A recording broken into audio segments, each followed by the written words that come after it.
Vivaan, I hope आप सब अच्छे होंगे। सो इस वीडियो के अंदर हमने टीजीटी साइंस के कुछ क्वेश्चन करने हैं। जैसे कि आपको पता है कि एस्टेट का जो पेपर है वो आगे हो गया है, मतलब अभी पोस्टपोन हो गया है। और टीजीटी साइंस के अंदर आपको फिजिक्स, केमिस्ट्री, बायो तीनों के क्वेश्चंस आते हैं जो कि 11th और 12th के रहते हैं, राइट। तो इसी वजह से इसमें तीनों ही मिक्स हैं, जितने हो सकते हैं आई ट्राई कि मैं भी आप इस वीडियो में कवर कर दूं with explanation. So first question है हमारा, एक एलिमेंट है जी। जी क्या होता है? Atomic number. एटॉमिक नंबर क्या है उसका? 120। तो किसकी बात कर रहा है ये? 120 की, राइट। हैलोजन फैमिली की, क्लोरीन, फ्लोरीन, आयोडीन, उनकी बात कर रहा है। अल्कलीन अर्थ मेटल्स की बात कर रहा है, नोबल गैस की बात कर रहा है, या अल्कली मेटल्स की बात कर रहा है?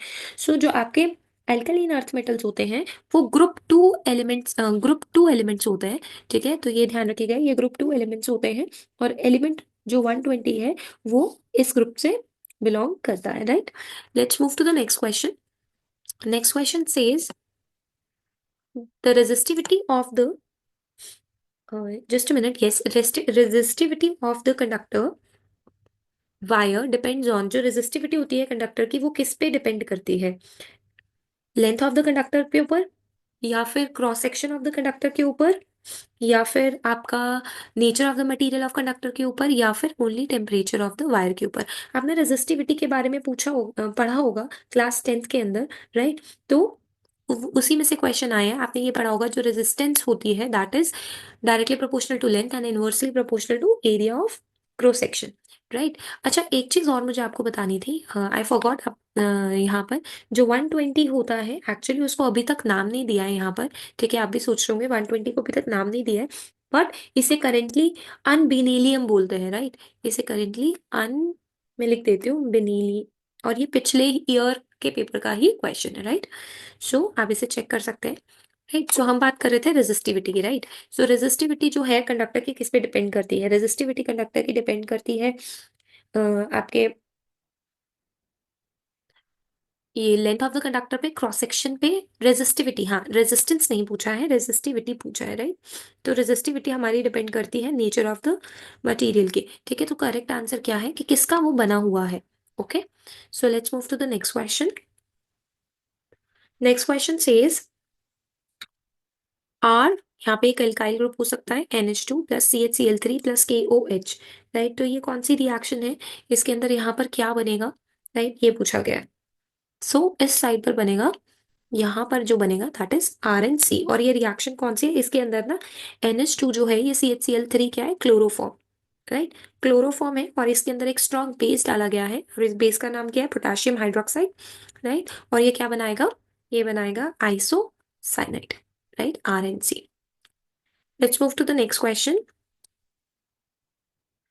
विच of the following is not a common component of photochemical smog? इसमें से कौन सा ऐसा है जो फोटोकेमिकल स्मोक का हिस्सा नहीं है? ठीक है, peroxy acetyl nitrate, O3, ozone यानी नाइट्रिक एसिड, या फिर क्लोरोफ्लोरो कार्बन, राइट। तो जो इसका करेक्ट आंसर होगा that is your chlorofluoro carbon. Next question है हमारा, एक फोकल लेंथ दी हुई है एंड मैग्निफिकेशन दी हुई है किसकी? प्लेन मिरर की, ठीक है। और उसके बाद पूछा है focal length and magnification plane mirror की क्या होगी? Focal length infinity, magnification infinity. देखो, जो प्लेन मिरर होता है ना वो वर्चुअल इमेज बनाता है, ठीक है, सेम साइज की इमेज बनाता है, ठीक है। सो जो इमेज का डिस्टेंस होता है वो इक्वल होता है मैग्नीट्यूड में, एंड इमेज का डिस्टेंस हमेशा ऑब्जेक्ट के डिस्टेंस है, यानी U और V, यानी जो आपका इमेज का डिस्टेंस है और ऑब्जेक्ट का डिस्टेंस है वो हमेशा क्या होगा? इक्वल होगा। और मैग्निफिकेशन जो होती है ना इसकी हमेशा 1 होती है, ठीक है। और जो फोकल लेंथ होगी वो क्या होगी? Infinity, right. क्योंकि जो रेज होंगी वो कभी भी कन्वर्ज नहीं करती हैं। इसका रीजन ये है क्योंकि जो रेज होंगी वो कभी भी कन्वर्ज का मतलब होता है एक जगह पे आके मीट नहीं करेंगी, ठीक है, विच इज एक्चुअली फोकस। तो आपका इसका करेक्ट आंसर हो गया F is equals to infinity and magnification is equals to 1। Let's move to the next question. Next question is a convex lens of focal length दी हुई है यहाँ पर आपकी 8 सेंटीमीटर, यस, एक मिनट। फोकल लेंथ दी हुई है 8 सेंटीमीटर, और उसके बाद is kept in contact with उसको कनकेव लेंस के पास रख दिया है जिसकी फोकल लेंथ है 10 centimetre. So what will be the focal length of this combination? इस कॉम्बिनेशन की फोकल लेंथ क्या होगी? सो सबसे पहले तो आपको लेंस का फॉर्मूला पता है, ठीक है। मैं यही कर देती हूँ, 1/f इज इक्वल्स टू, आप यहाँ पे निकाल लेना, 1/v+1/u। ठीक है, आई थिंक यहाँ पे माइनस आएगा, राइट, क्योंकि अगर हम इसे चेंज करें तो अगर आप निकालेंगे ना तो जो आपका फाइनल आंसर आएगा, मैंने निकाल के रखा हुआ है, आप एक बार ट्राई कर लेना। एफ जो आएगा वो 40 सेंटीमीटर आएगा, तो 40 centimetre is the correct answer, right. एक बार आप 8 पुट कर लेना, और एक में आप क्या पुट कर लेना, 10 पुट कर लेना, राइट। यहाँ पे दो फोकल लेंथ है तो दोनों की ही फोकल लेंथ का निकालना है, यानी 1/f/1/f1 + 1/f2। ठीक है, तो इसको कंप्लीट करके देखना और फिर आंसर मुझे कमेंट बॉक्स में जरूर बताना। नेक्स्ट क्वेश्चन है, व्हेन लाइट इज इंसिडेंट, जब लाइट इंसिडेंट होती है मेटेलिक सरफेस पे, the maximum kinetic energy of emitted photo electron depends on, जो मैक्सिमम काइनेटिक एनर्जी है फोटो इलेक्ट्रॉन की वो किस पे डिपेंड करती है, तो वो डिपेंड करती है आपकी फ्रीक्वेंसी ऑफ इंसिडेंट लाइट की, कि कितनी फ्रीक्वेंसी से लाइट आ रही है। नेक्स्ट क्वेश्चन इज, जो आपका लेंस लॉ है वो किसका कॉन्सिक्वेंस है, तो सबसे पहले तो आपको लेंस लॉ पता होना चाहिए। ठीक है, लेंस लॉ ये कहता है that the direction of induce current, ध्यान से सुनिएगा, डायरेक्शन ऑफ इंड्यूस्ड करंट, जो आपने करंट इंड्यूस किया है उसकी direction, right, in a conductor, in a conductor will always be, वो हमेशा ऐसी होगी, be such that it opposes the change, तो वो क्या करेगी, ये हमेशा अपोज करेगी, oppose the change produced by it, right. तो दोबारा से सुन लीजिए, लेंस लॉ कहता है कि जो डायरेक्शन है इंड्यूस करंट की, किस डायरेक्शन पे करंट फ्लो कर रहा है, वो हमेशा ऐसा ऐसी डायरेक्शन होगा कि वो हमेशा अपोज करेगा चेंज प्रोड्यूस्ड बाय इट। सो आप इसका आंसर लगाएंगे, that is law of conservation of energy. Next is, during in elastic collision between two bodies which of the following quantity always remain conserve, in elastic collision है तो दोनों में से कौन सा ऐसा रहेगा, कौन सी क्वांटिटीज हमेशा कंजर्व रहेंगी, मतलब चेंज नहीं होंगी, kinetic energy, mechanical energy, linear momentum, या both linear momentum and kinetic energy. देखो जब भी कोलिजन होता है ना तो लीनियर मोमेंटम हमेशा क्या रहता है, कंजर्व्ड रहता है, चाहे इलास्टिक हो चाहे नॉन इलास्टिक हो। ठीक है, और अगर इन इलास्टिक की बात कर रहे हैं तो पहले काइनेटिक एनर्जी किस में कन्वर्ट होगी, किसी भी फॉर्म ऑफ एनर्जी में कन्वर्ट हो सकती है। ठीक है, और काइनेटिक एनर्जी कंजर्व नहीं रहती है, जिसकी वजह से इसका जो करेक्ट आंसर रहेगा that is linear momentum, right. Next question पे चलते हैं। नेक्स्ट क्वेश्चन है, how many ions are produced from the complex CO जिसको बाल्ट, NH3, whole 6, Cl2 and so solution कितने हैं। सो इसको अगर आप देखोगे so it will give you 3, right. तो 3 आयंस है यहाँ पर, ये ध्यान रखना, विच इज, ये हो गया आपका 2 पॉजिटिव और ये Cl2 वाला हो गया नेगेटिव, राइट। उसके बाद हमारा आंसर है 134। 134 से एक कार्बन कंपाउंड है जिसमें 4% हाइड्रोजन है, 24% कार्बन है, 71% क्लोरीन है, और उसका मोलर मास है 99 ग्राम। सो इसका मॉलिक्यूलर फॉर्मूला क्या होगा, ये पूछा गया है। ठीक है, तो ये थोड़ा सा लंबा क्वेश्चन है, थोड़ा सा ट्रिकी क्वेश्चन है। ठीक है, तो पहले इसको एज्यूम करके चलते हैं, 1 मिनट दीजिए।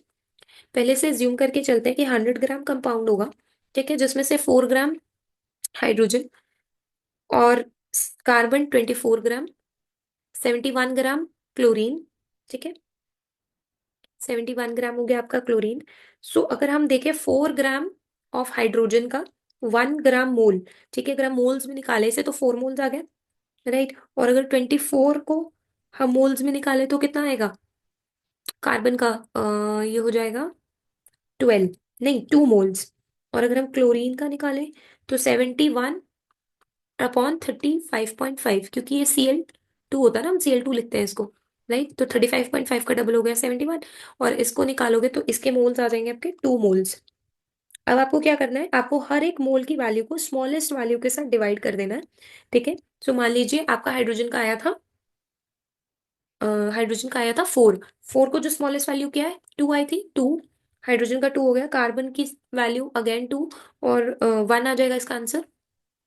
और था क्लोरीन, क्लोरीन की वैल्यू आई थी 1, नहीं क्लोरीन की वैल्यू आई थी 2, 2 को 2 के साथ डिवाइड करेंगे कितना आ गया 1, राइट। तो आपका फॉर्मूला क्या बना, देखो यहां से आप उठाओ सी एक ही बार आया, H 2 मोल्स थे, CH2Cl, तो आपका करेक्ट फॉर्मूला होगा CH2Cl, राइट।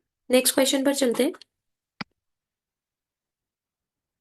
नेक्स्ट क्वेश्चन है, दो स्प्रिंग है उसको आपने स्ट्रेच किया है, ठीक है। A and B are stretch by applying force of equal magnitude at four ends, if energy stored in A is E then B is, तो क्या होगी? So that will be third one which is A, right. Next question is 130।